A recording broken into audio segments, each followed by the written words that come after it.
Welcome to Whole Lot of Wolves, episode 12 of season 3. We're your hosts. I'm Joshua Buckley. I'm Paul LePage. Alice Patakis from New York will be joining us in a little bit. But we also have one of our favorite guests, Mr. Danny Paletti from Baltimore Wolves. How's it going, Danny? Pretty good, all things considered. Good to see you guys, though. Yeah, Danny and I had already started talking a little bit before the podcast, so we'll definitely have to get into some of the crazy stats that are falling upon us. And let's start off. It was kind of what we expected, Paul. 3-0 Chelsea win over Wolves. I don't even think it was really that close.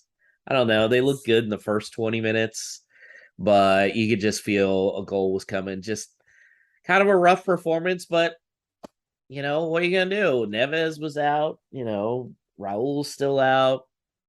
We have no manager. Our pets' heads are falling off. I don't know. Paul? It was inevitable, wasn't it? It just gave me the horrible vibes of that team that comes up from the Championship playing against one of the Big Six teams. Yet the Big Six team can rest a bunch of players, yet still win at a counter. So it just felt from the off pretty much that it seemed we were a little better, but nothing groundbreaking out of the blocks as far as we were concerned. And then it just started to creep up in terms of the chance creation from them, and it was chance after chance, and it just felt like it would be a matter of time. And not even to the extent of saying, if they'd have only just hung on a few seconds into the second half, that'd have made all the difference. It probably wouldn't have done. So that goal was inevitable, and it was the start of the unraveling. Really, probably could have been more in the end, and you wouldn't really seen much difference. Danny, also inevitable was a Christian Pulisic goal once we saw him in the lineup, right? Absolutely. It's just so like frustrating as an American fan to see, and he's right. in the lineup, and it's like, damn it. Like, he really needs to score for US, like, to get more minutes, but it's like most of us, I'm interested in seeing the Americans ply their trade in the Premier League, but I do sort of dread every time we come up against a team that has one of them on there, because not only do I just assume that they're going to score against us, but also I'm then going to have to hear for the next week everybody dissecting how amazing it was. Yeah. It is always interesting, and we're going to have to deal with it again when we go up against Leeds here soon for the FA Cup. Half of my Twitter timeline is all ticked off about the old goal, and the other half is all excited because the USA goal. Is that you don't have to deal with this stuff, Paul, because it's just pretty much expected. The hard times of being a Team USA fan. Paul, Diego Costa started the game, but looked pretty good. Then he came off in the second half and took a victory lap, got a lot of cheers, shook some hands, kissed some babies. Did you have a problem with it? Because I didn't have a problem with it. No, not at all. To be honest, I don't know what his farewell was like at Chelsea, where if he just left under due course in a pre-season, or if you got that particular send off then. But I don't think you can begrudge a player like that the service that he gave to a former club, and one that he had a obvious bond with. And I'd be in favour of that if it was our player coming back on the opposition who gave such a stellar service. So you can't begrudge it the other way around. Yeah, that's what I was thinking. If Connor Cody came back, I know he can't play against us this year because he's on loan, but next year, absolutely. I hope he gets, pulled in the second half so Wolves can give him a big cheer at Molineux. It's the people that get upset about stuff like that. It's like, come on, man. There's more than just. I think it's an old school thing, Danny, where it's like all that matters is the crest on the kit. You don't feel that way, right? Yeah, no. I mean, he might have been milking it a bit, but he took a soft stroll, that's for sure. Yeah. But no. I mean, winning 2 league titles with a team, that's going to endear you to anybody. So, when we've won 2 league titles and Ryan Nori comes back as an old man or something, well, I'm sure we'll cheer him too. So there were a couple positives. Adama started, really looked really, really good. It makes you wonder, like, what the hell have we been doing, like, with him all this year? And Matthias looked fantastic as well. I thought those were the 2 by far best players on the pitch for us, Paul. Do you feel the same way?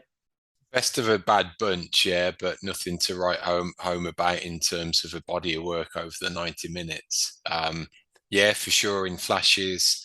I think there's something different about Traore's delivery. I don't think we've seen too many wayward crosses. It seems to be pretty much on the money at the moment. So long may that continue, and somehow we figure out a better way to either get more people in the box or 1 or 2 in the right positions to capitalize on them.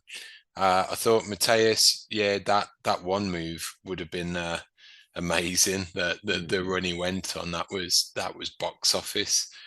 But apart from that, you're really scraping the barrel in terms of performances. And time after time, it was in the first half, and you effectively have 4 forwards on and 2 midfielders. And when the ball isn't sticking up front and people are doing fucking back heels that aren't going to anyone, then you kind of got to ask yourself, like, I know we didn't have a manager, and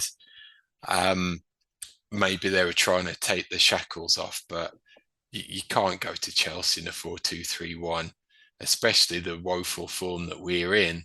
It was just asking for trouble. So I think we take it for what it was, and we move on to the next one and give it another go then, I think. Danny, I know you're a big Neto guy, but after the way Adama was looking, did you feel like we probably should have been using him a little bit more earlier this season? Yeah, absolutely. I mean, I don't know. I guess it's not a controversial thing to say at this point that I think Neto's had a poor start to the season. I think at the beginning it, seemed fine. It was like, well, he's shaking off the dust a little bit from getting over an injury. And I don't want to castigate the guy. I think it probably has something to do with the way Bruno set him up as well. But even apart from that, he hasn't looked his old self, and I'm sort of surprised that during that last little run Bruno had, that he never really seemed to look away from Neto as a possible answer, and still strangely out on the right, where it just is so difficult for him to get anything into the box. He's obviously not going to swing in a cross on his right foot. And then when he cuts in, he always ends up just running into a wall. And I think, especially at the end there, the defenders absolutely knew there's nothing he's going to do but cut in. And it's just the simplest instruction to follow. Before the game, they say, here's this guy Neto. Every time he goes down, he's going to cut in. So block his cut in. I think when the new manager comes in, I want to hear inverted as little as possible, because it doesn't work with this personnel. We did get to see Tony Gomez come in. Paul, how you feel he performed overall? Okay. Again, as a defensive unit, it was a fairly backs against the wall type of performance, really, just because they didn't have a great ton of protection or any respite in front of them. So there wasn't any howlers. Obviously, you're up against a tricky forward line of the opposition. So it was okay. Danny, the biggest lineup change was Guedes coming off at halftime when he had just, I don't know what was going on there. And then bringing on Joe Hodge, of all players. Start with Guedes. I mean, what do you think happened in that? Is this a problem we need to be concerned about? Yeah, I'm not sure. I mean, I think, again, like a lot of the players, again, maybe it's just sort of Bruno's demise that I think he hasn't looked as good the last several games. And I think he always hasn't looked very convincing in terms of his defensive duties. I think it's all well and good when we have something like a solid, 4-3-3, and we have, Neves in there who can break up play. And so it's not as big a deal for him to not track back. But I mean, that first goal that City scored was directly the result of him not tracking back. And I think it's just not a strong part of his game. And maybe we can set up a system where he's better at it, but we were just getting pummeled on that side at that point. So I mean, it was a no-brainer to me to make a change, whether it was formation or removing him as he did. And I mean, as I think a lot of people have said, a lot of credit has to go to Steve Davis for making that call, and also to make the further call of putting in someone who's never had first team football. Again, it's kind of like Luke Kundle came in against Tottenham away, and here we have Joe Hodge, who, I mean, to be fair, has been killing it for the lower age groups, for the under 23s.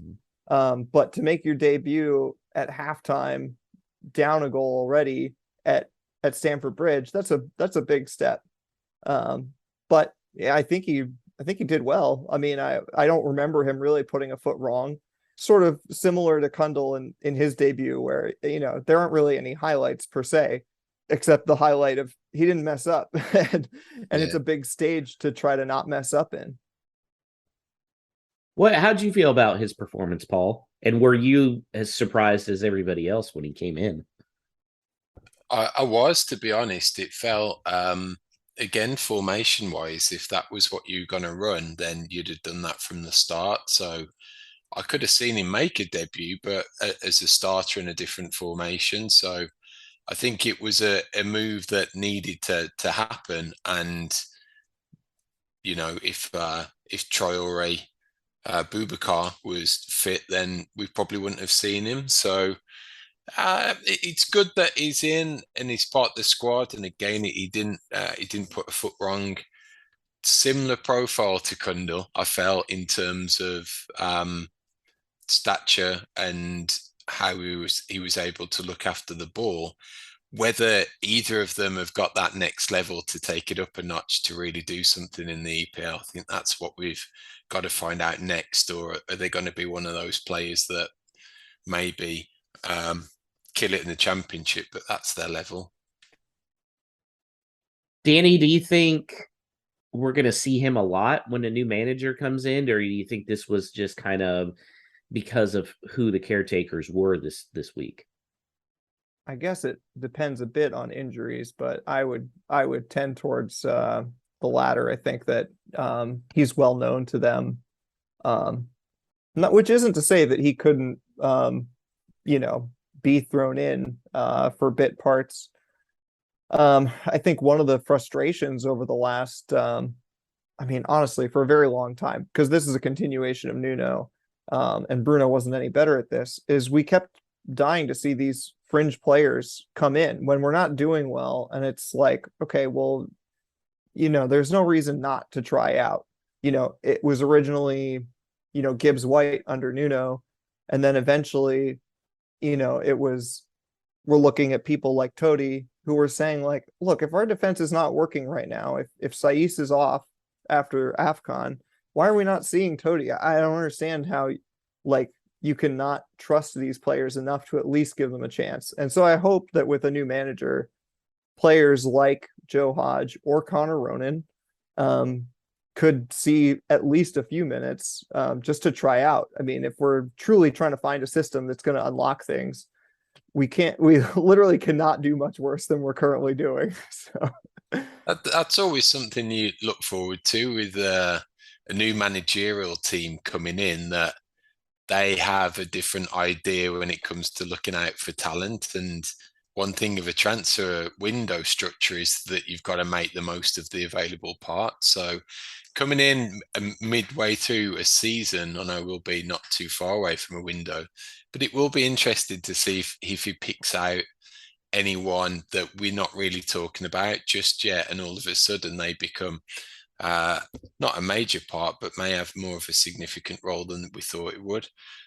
Case in point would be back to Nuno and suddenly him revolutionising Conor Coady into this all-encompassing sweeper. So will there be anything that drastic under a new manager? I doubt it, but it's something possibly to look forward to. Well, speaking of the new manager, Jeff Shee and George Mendes are in Spain talking to Lopetegui. You think this is going to get done, Paul? I can't see it any other way still. No smoke without fire. And on the flip side, there's been absolutely zero from any other sources of potential. So I think they're just dotting I's and crossing T's and having some sangria. What do you think's been the holdup, Dandy? Yeah, I mean, it was reported that he was visiting family. He's got an elderly father. I'm sure that that's part of it. I think we all know that it's sort of inevitable, because it just seems to have been the way that Fosun have worked for a while now. They have their target, and because that target is usually not someone that is in huge demand. Honestly, Lopetegui might be one of the highest demand people we could get at this moment. But it, like with the Bruno appointment, I don't think anybody was particularly upset about appointing Bruno, but the whole charade. I can tell you one person who is very upset. Yeah. Yeah. But it's like the whole charade of like, oh, this manager, and they're just filling in the blank. And it just seemed like when it actually finally happened, they knew who they wanted, and because no one else was going for him anyway, it kind of didn't matter. It's not like they had a whole interview process. I'm sure I saw some pieces that said that they were going to do an interview process, but I never saw anything that came out of that. And I think it's going to be the same thing here. There are other names that have been mentioned, but it's just going to be this guy, unless for whatever reason, if he says I can't do it right now because of family stuff, then we're just going to move on to the next target. Yeah, I don't really think you have time to do interviews right now. I mean, look, this upcoming 3-game stretch, I wish this was already done, because we really need some points coming up here, Paul. I think that you're going to see, you'll see him in the stand in the director's box on Saturday, and that'll be a kick up the backside for the players, and it'll have a positive effect, even if he's not totally hands-on with team selection and everything come Saturday. But yeah, we need to get moving. Is there anything that you think could go wrong at this point with, other than just family matters? Do you think salary plays into this at all? No, I think a lot of what's been said and previously, that there's a lot riding on this appointment because of the time of the season that it's happening in, that you've got to turn the ship back around and launch it in a positive upward trajectory. So it needs a special type of manager in order to do that. So I'm convinced, out of all of the names that have been bandied around, he is of by far the highest stature, and I feel that his presence and reputation is something that, like, you're crossing your fingers, but you hope with all of that he will be the type of manager that could come in and be able to turn it around relatively quickly. And Danny, last week we were kind of talking about how Lopetegui's team's not exactly known for their scoring prowesses. Is that a concern, considering our lack of scoring skills at this point? Honestly, maybe I'm just in the YOLO stage of acceptance, but I'm not worried about that, because we did the let's get an attacking manager, and Bruno came in and we all watched the highlights of his 10-0 win and thought that this was going to be us. So if that's not the case, then maybe it's going to take a manager who wants more patient buildup. Maybe that's what we're going to be good at, and that's what's going to unlock the defenses in front of us. So I'm just hoping, like Paul said, a manager of his stature, who also, like it should be said, has vastly more experience than Bruno. That was sort of one of the strange things about Bruno, was his relative lack of experience. He's got a lot of experience, Lopetegui, at different teams, including national teams, which means to me that he could set us up at the very least like a national team, which is to say, not high on flair or creativity, but just trying to score goals at any cost. You don't think Podence will be doing 15 back heels? I don't think you're ever going to take back heels away from Podence. They'd be fine if there was somebody there in a Wolves shirt. Maybe it's the rest of the team that suck, and it's just he's on a totally different level, and they're so far behind him and his fast-thinking brain that we're throwing shade to the wrong person. But I feel Podence is that guy at a pickup basketball game who's like, doing all the fancy dribbling and like behind the back passing, and then he's just chunking up threes and they're not even close. Like I kind of feel like that's Podence right now. I just felt like I turned into my dad on Saturday when I was shouted out loud about the back heels, because that's something he'd totally come out with, and I really felt his presence in the room at that point. So, yeah, how does your dad feel about the stutter step while taking a penalty? Yeah, don't even go there. Don't even go there. It's just anything that you can do that gets the ball from point A to point B in the quickest amount of time, be it from penalty spot to goal or from goalkeeper to the forward. That's my dad's take. But he's seen us win things, so it can't be all that bad. Yeah. Danny, which players do you think are in the trouble most as far as their starting place when a new manager comes in? Well, I think if Neto were not injured, I think he'd be the first one on the list. Unless, again, we're setting up completely differently, that's going to somehow turn around his form. But I think even taking away the fact that the system may not have worked for him, I think he's one who's at least due for some rest on the bench, if not, a decent amount of time off of the field. I think Guedes, another one that we talked about from this game, you never know with the new manager. Again, maybe he looks like he did at Valencia, but he's one who I think has been out of form for a bit, although he's shown really bright spots. So I am more hopeful that he can find his place under a new manager. Apart from that, the one that I'm sort of hopeful for, and I sort of have just gotten this from the Twitter hive mind, but I love João Moutinho. He's such a great utility man, especially at his age, where he can sort of play in any third, like pretty good and sometimes really good. But he's also an older guy, and it would not be a crime for him to start on the bench and have someone like Boubacar Traore start, just to move us up the pitch a little bit faster or in a different way. So I think João Moutinho could be another one who, I'm sure he'll still have a big role, but maybe not a constant starter. What about at fullback, Paul? What are we going to do? Because Semedo and Johnny had a rough go at it. That is kind of a little more rare for Semedo, but Semedo did not have a good game. What's the new manager going to do there?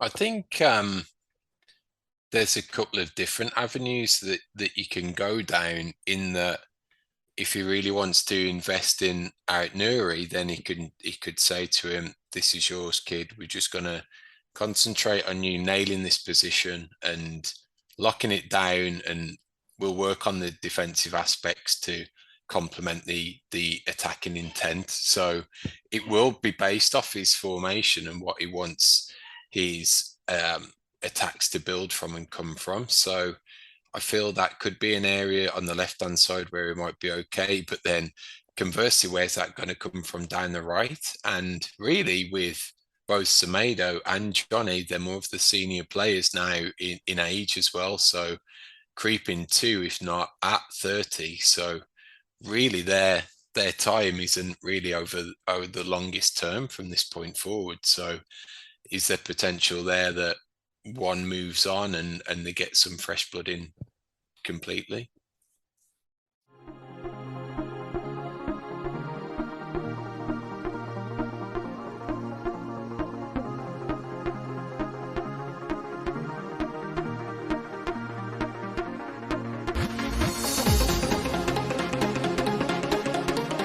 Well, guys, let's go ahead and look towards Saturday's game. It's a 10 a.m. Eastern start, 9 a.m. Central Time for us, Paul, against Nottingham Forest, who is one of the two teams below us in the table. Paul, if ever there was a must win, this is it, right? Well, correction, in fact. Oh, yeah, they're just scraped by, so they are. Yeah, it is. It feels horribly like it's silly to say it kind of feels like a relegation 6-pointer, but it's just the funk that we're in, that this start of the season's been dreadful, that a heck of a lot of football's got to be played. So it's not that bad. And really, when you get 3 points, we're still in those relatively early days. How many games? 9 games. It's not really till around the 12 mark that you start to panic. So 3 points on Saturday pushes you out of the relegation zone, and you've got a little bit of a gap, and then hopefully that's the momentum to build on. But again, if it's one opportunity that you want, if a new manager is coming in and the appointment's expected, and that there's an air of positivity at long last, or it's a farewell for the caretaker team that the players have enjoyed working with, so they want to send them off with a bang or whatever, it's the perfect opponent to have at home. So they've got to make the most of it with 3 points. I think anything less, it's trouble in. Danny, how toxic will Twitter be if they get no points from this game, or just 1 point?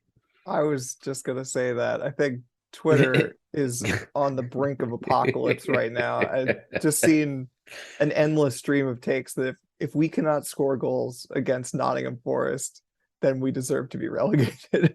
Yeah. And I think there's a bit of that that's sort of obviously gallows humor, but also it's informed by Willie Bolly and Morgan Gibbs White going over there. You know, the old spook story that Morgan Gibbs White's obviously going to score the winner, you know, just adds to that sense of dread that, like, when you sort of imagine what is the worst thing that could happen, it's like losing to Nottingham Forest and Morgan Gibbs White scores the winner. And I think, yeah, the Twitter is going to be that's going to have to be a time when I delete the app for a little bit. Yeah.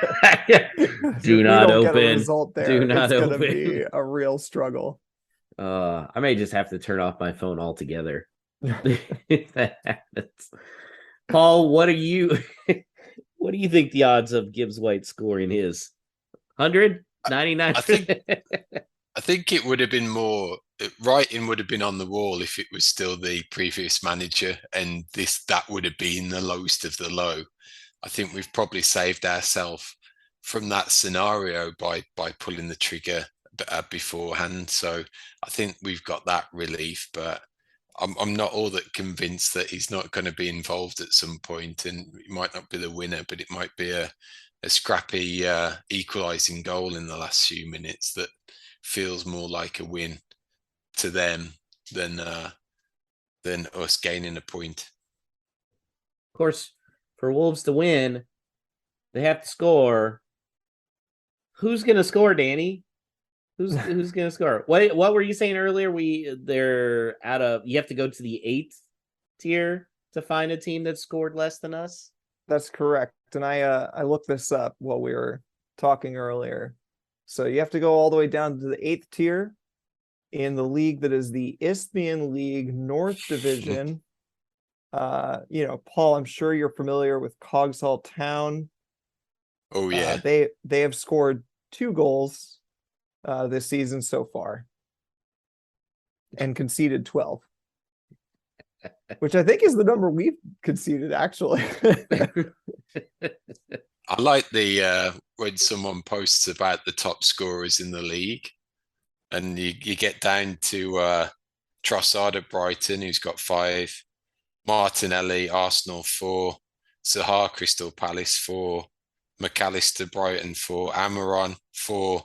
There you go. Wolves 15th with 3. So that's individual players that have scored, and there we are as a team. So Kevin De Bruyne still has more goals at Molineux this year than any of the home players. It's wild. Who's gonna score? Danny, give us right now. Who's gonna score? The smart money is on Podence. He's already scored 2. He's, far and away our top goal scorer. He's got 50% more goals than anybody else on the team. Um, he does Stats have can be used to highlight anything, can't they? He does always seem to find a way to get a dangerous shot off, even though, like all Wolves players, it's always from a terrible position. So I think I'd go with him. Although, I don't know, I quite liked the movement that Diego Costa had. I was ready for him to look really past it against Chelsea, and I just did not feel that way. So I wouldn't be that shocked to see Diego Costa score, and that'd be a great moment. Home game, Diego Costa scores, puts us ahead, hopefully. And maybe there's a bit more positivity at Molineux then.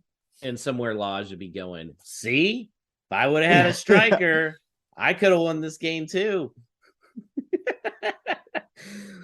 Paul, what's your lineup? Do you I know you weren't a fan of the 4-2-3-1 against Chelsea. Do you feel a little better with it against Forest? Potentially. But I think it comes down to the balance in the squad. So would that be risking too much in that there's no one to come in to pick up from those positions if a change is needed, where at least with 4-3-3, if Traore Boubacar is back, then that's at least another body in the midfield with Neves back in there, that we can have some strength there.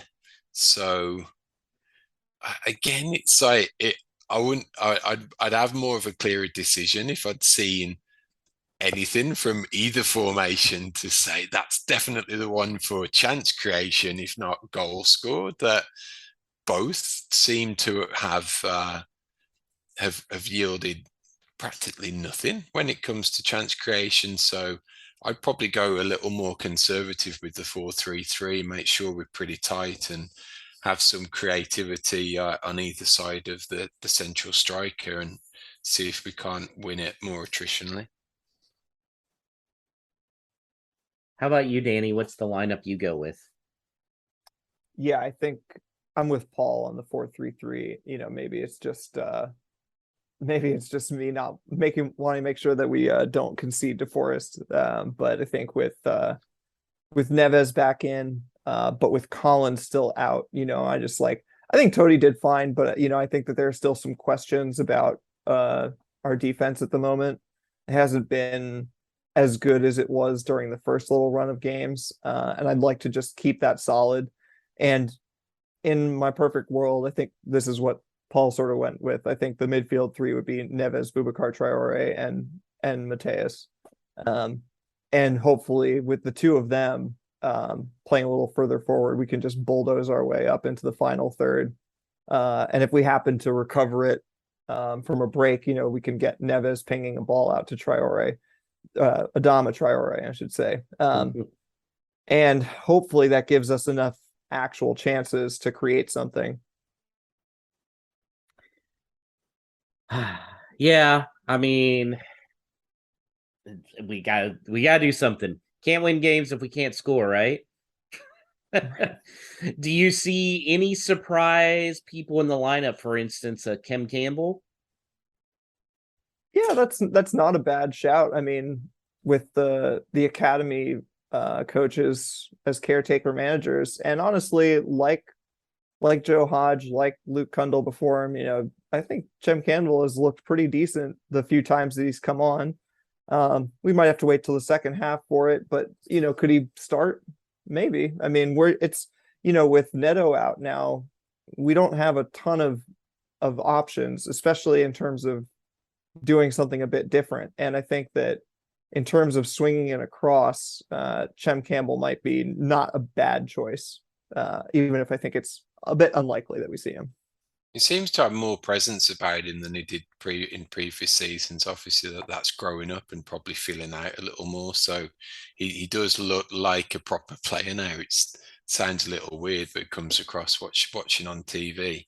but I think that it goes back to a little, probably social media rumors, but that change on Sunday with Costa coming off and Traore coming off and Guedes, and was it down to Guedes and Traore carrying injuries and they had to start because we didn't have anyone else and it was a set period of time that they were going to play for? So if any of that is true, does that factor into it? But it's a sorry state of affairs if they have to scrape the barrel that much in order to wheel a team out to semi-compete for 45 minutes. I think it's I'd rather give those that are fit and got the potential, and if you're good enough, you're old enough, and all of the cliches that are trotted out. But it could be it could be really coming down to having the bodies that can play and do well in the time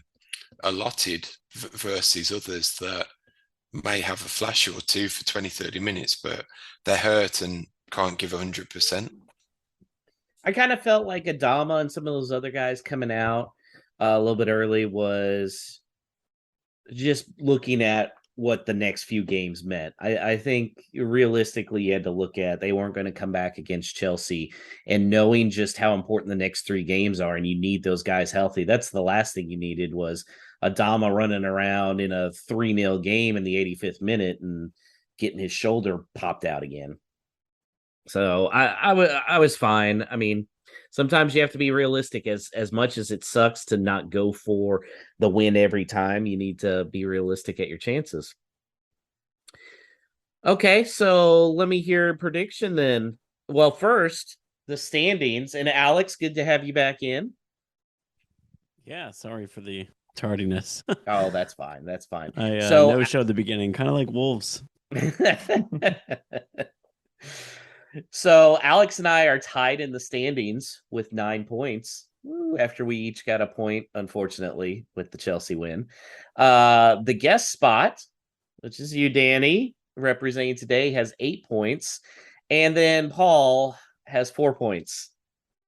He has not scored very, very often. And in fact, he has scored the same amount of points as the guest the last 3 podcasts, which we haven't had a guest. So so Paul, you're pulling to me this year. So I'll let you start it off here.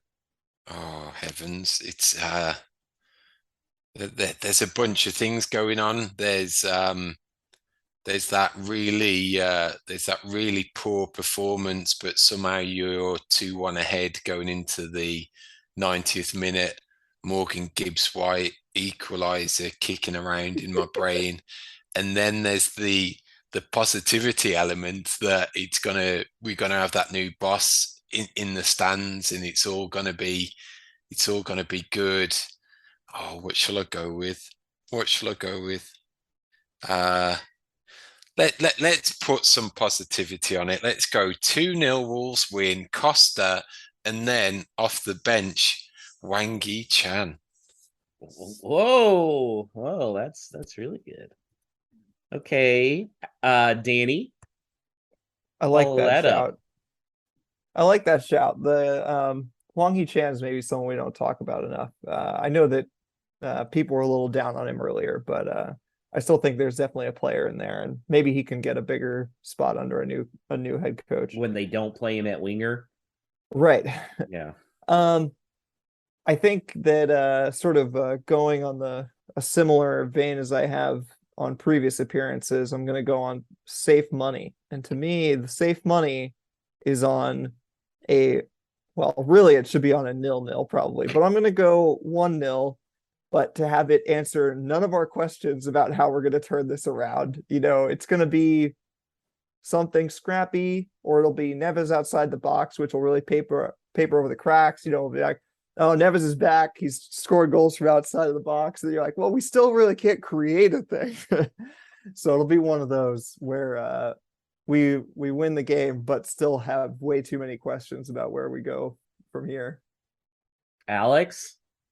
I completely agree with Danny. I have to say, I wanted to envision an open game where Wolves look domineering and rejuvenated, but sometimes two really crap teams produce a 90 minutes of really crap football. I think that's what it's going to be, but I will still say 1-0, and my goal shout will be Mateus to get off the mark with a peel back cross from Adama, because I definitely feel like that is the one area of the field they could at least threaten. We almost saw it last That would have been weekend. So such a good goal too, man. he's due, man. He's had a lot of headers that he probably could have done better with. But I could see just maybe even a low ball across the box, and Mateus finally puts one home and becomes our savior for the time being. I think his ears kind of affect the aerodynamics of it a little bit. You should be able to hang up longer with them, I think, right? Isn't that how I mean, airplanes do what work? Hector That's right. Herrera did. He was here in Houston. He just kind of brought him in just a tad.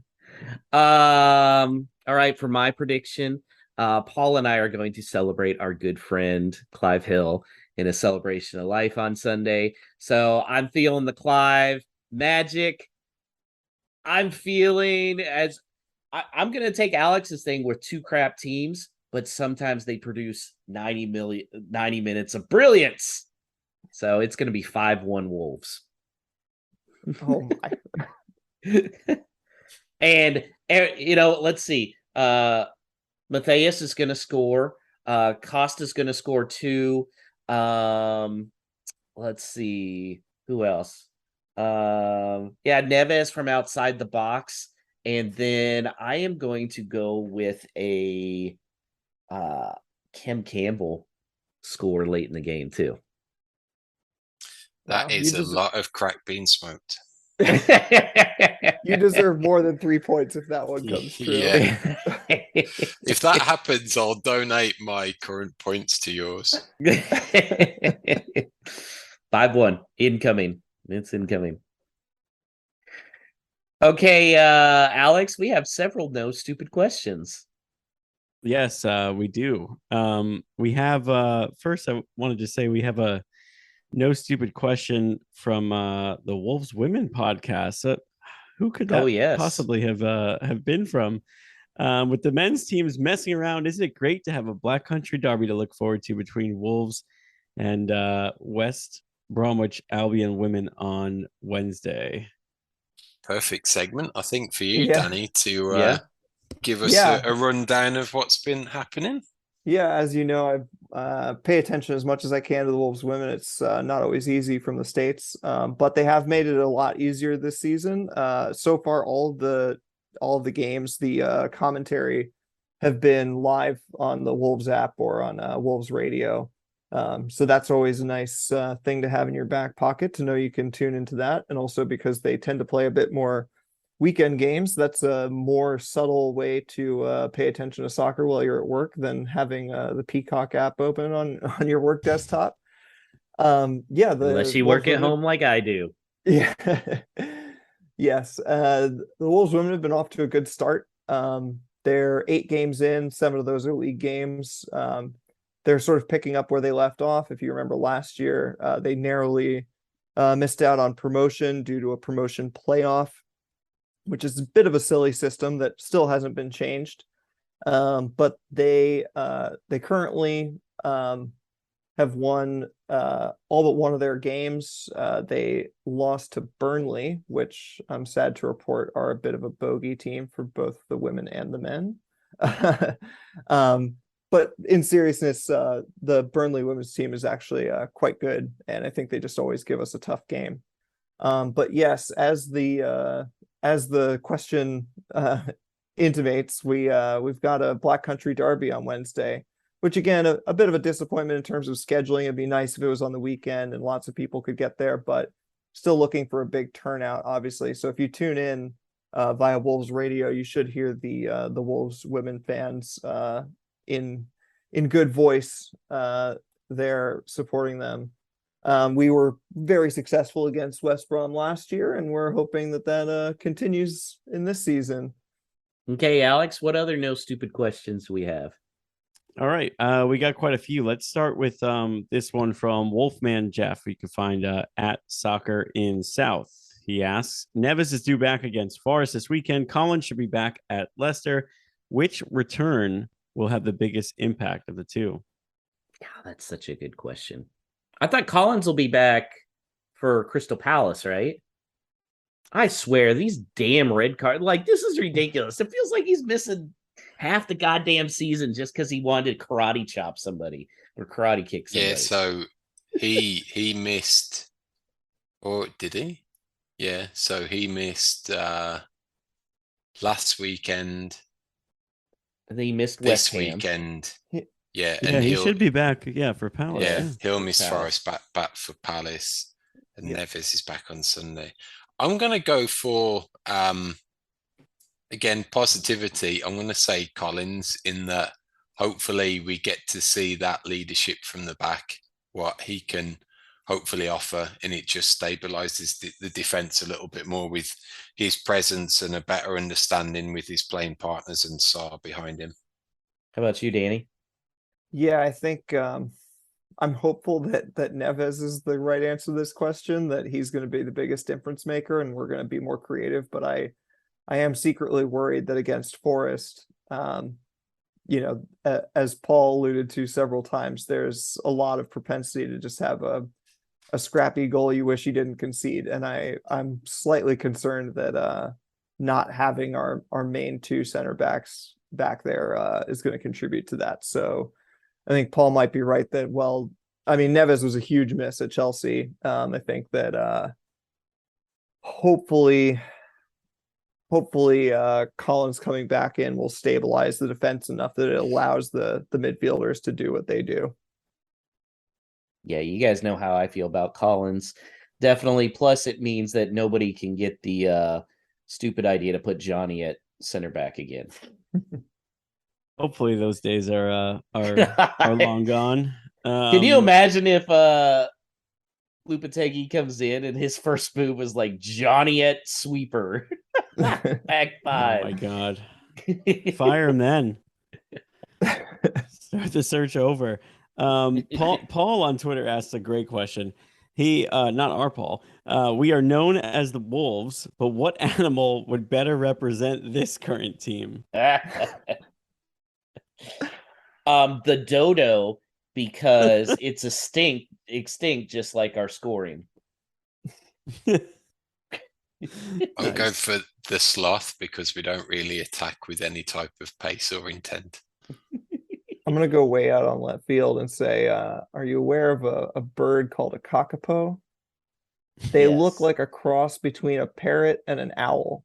And as they've been described several times, they're like a parrot that has lost the evolutionary ability to fly, but somehow doesn't know it. So they sort of clamber up trees and then like sort of attempt to float down, but they hang in the air in much the same way that bricks don't. So they rather plummet to the earth, and it's not great. So I'm gonna go with that rather dismal answer.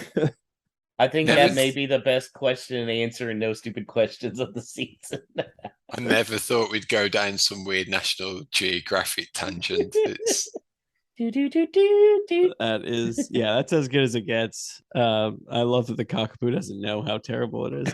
Has the cockapoo ever lost with a striker, though? They have a similar confidence as Bruno with no ability. All right, this one's a two-parter. T Kaza asks on Twitter, does Paul miss orange chips? And then there's a follow-up from Sean. What are orange chips? Yeah, what the hell is Which, orange chips? I have a few guesses, but I was wondering the same thing. So, Paul? So the orange chips are a variation of the traditional fish and chips that's renowned as an English national dish. But orange chips are particular to the West Midlands, where they're more often found than other parts in the country. So it is a deep fried, very thick cut fry, but the orange chips have a light batter on them, and for whatever reason, don't know what the heck's in it to turn it orange when cooked. So I do miss them tremendously. They're very nice. Totally bad for you and everything, but yeah, very unique and that they are pretty delicious. Are they like potato wedge thick? Like, is that Like the Chick-fil-A closest thick? comparable? A little thinner than a potato wedge, but longer and without the skin. But having the batter on it makes it kind of crispy and crunchy. So it's got a good texture to it.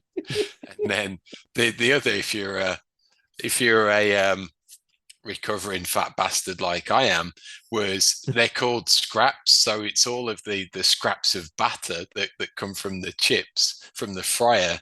And the fish and chip shop, you'll say, "Oh, could I have a bag of scraps as well?" And they'll just put all these fat pieces of batter in the bag for you to munch on, which was many of my walks home from the pub was spent munching on a bag of scraps. That's That like is Long amazing. John Silver's right there. Kind of, but like not nowhere even close. I'm not even sure if Long John Silver's exists in other parts of the country, but they can't even come close here when it comes to like the traditional pub English fish and chips. It's nothing like what you can expect back in England. No way, not at all. I can't believe you can order the scraps. Yeah, How much They just does give it it to you for cost for free? the scraps? they tend to just like throw them in for free, Just really. throw them out anyway. Exactly. Yeah. Yeah. So you're used to sometimes if you timed it just right, going into a fish and chip shop, say the pub's closed at 11 and then the fish and chip shop would close at 9:15. If you went in at 11:15, you went in at 11:14 and just gave them a few pounds and they'd say, "Give me what you got." You could come home with all sorts because they would just throw it out, but you could get some pretty good hauls at that time of night. All right, we'll move on. We got a couple more no stupid questions. Nick asks, when is season 2 of Bromance with an option to buy? We're a long way from a bromance right now. Yeah, I know. That's a good question. It would come down to who is the bromance with, and I don't know. Got to fall in love with something first, and it's nothing on display at the moment. So Joe Hodge bromance where he doesn't seem like the lead in a rom-com though, you know. He's kind of seems more like a supporting actor, if you will. yeah, it's going to be it's going to be a stretch. Maybe it could be a Nathan Collins in more of like a Spartan type gladiator type role. All right, and then wrapping up the no stupid questions, we have our good buddy Brian Donnelly from Charlotte Wolves. You've been handed a magic remote that can bring any sports coach from a Disney movie to Molyneux to take over. Who are you picking? Paul, do you have one for this? The only one I could think of is Emilio Estevez in Mighty Ducks, but it's a good choice. That's just more out of familiarity than expert knowledge of the movies. Danny's laughing, so I think he has a very good one here. Yeah, I have no idea if Disney was in any way involved in this movie, but The Replacements is a favorite. And similarly, you take some really underwhelming players and just get them to play some ugly but effective football. In the movie, it was American football, but never mind that. I don't remember what Gene Hackman's character's name was in that, but whatever that was, I'd take him. That's a pretty good one. I'm gonna go way outside the box here and say Mr. Irving Irv Blitzer, the coach from Cool Runnings. Danny, Big John Candy. He taught them how to bobsled from Jamaica. If anybody can teach Wolves to score, it's that guy. Believe the impossible. Believe what the cockapoo doesn't. Yeah. I don't have one from a Disney movie because I didn't do my homework, but I would say that I don't know how far we were at the end of the Bruno days from Ted Lasso, because A coach coming in and taking your absolute best player, the centerpiece and your captain of your midfield, and just being like, you're a defender now. Actually seems like something that Ted Lasso might do. So I'll just say that, yeah, almost anything would be an improvement from that. But I do feel like if Ted Lasso did it, it would still work out in the end. Yeah. It would somehow inspire that player to reach levels beyond what he ever has. And instead, I think Ruben Neves was like, how many days until I fly to Barca? Like, he was trying to teach him how to score goals from our half instead of just outside the box. Exactly. That'll do it for No Stupid Questions. Thanks everyone for sending them in. You could always tweet them at us at WLW Pod, where you find the show's Twitter handle, and email us if you'd like to at hello@wholelotofwolves.com. And that puts a bow on this week's episode. So thanks for listening. We'll be back pretty much same time, same place next week, because we've got to get a double header in, because it will be Palace on the Tuesday night following Forest, and then Leicester on the following Sunday, October 23rd. So these big games keep coming, even though the big games are at the wrong end of the table. So let's hope there's some positivity on Saturday and a new manager to continue some forward momentum. So in the meantime, everyone come together and up the mighty Wolves. And score some goddamn goals.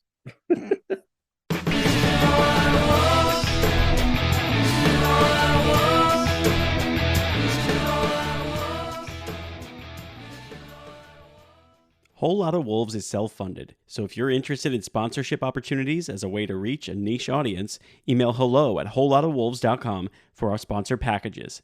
Just want to make a contribution as a listener who enjoys the show? Then head to buymeacoffee.com/WLWpod. That's buymeacoffee.com/WLWpod. We greatly appreciate any contribution. Up the Wolves.